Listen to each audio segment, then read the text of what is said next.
A bushfire update for here in the Wimmera region. You can see the sun rise behind me and the spectacular colour.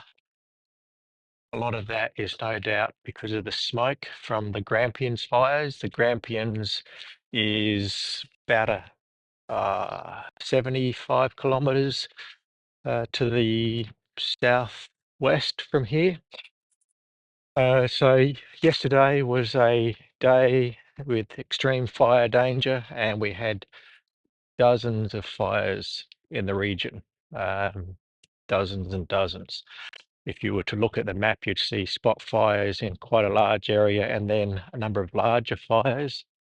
Coming to the back of the property here, yeah, it just doesn't look like it did yesterday. It's quite hard to tell. The little desert, which is about 30 kilometres that way, that went up. The first report I looked at was about 5 o'clock in the evening, or 1700, and the fire was from that appeared to be quite small, but the alert was there.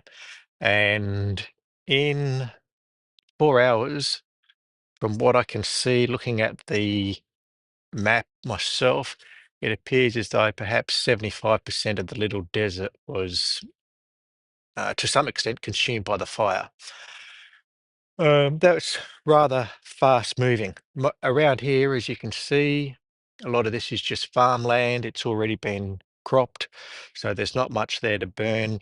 A fire, when it gets into that sort of stuff, it does move quick when it gets a wind behind it. And the only way it really causes damage is if it comes under trees like this. And if there's a bit of fuel there to get the tree going, then the tree gets damaged. The tree starts to burn, and then you end up with a fire that's harder to put out, and it may impact sheds, houses, things like that. Dimboola itself, I'm not sure how many buildings have been damaged. From the report, it looks like a few buildings may have been impacted by fire, and a couple of houses just on the outskirts. Um, the township was asked to evacuate, but then I think about midnight, for those that hadn't evacuated, they were told to shelter in place. So that meant it was too late for them to get out of the area.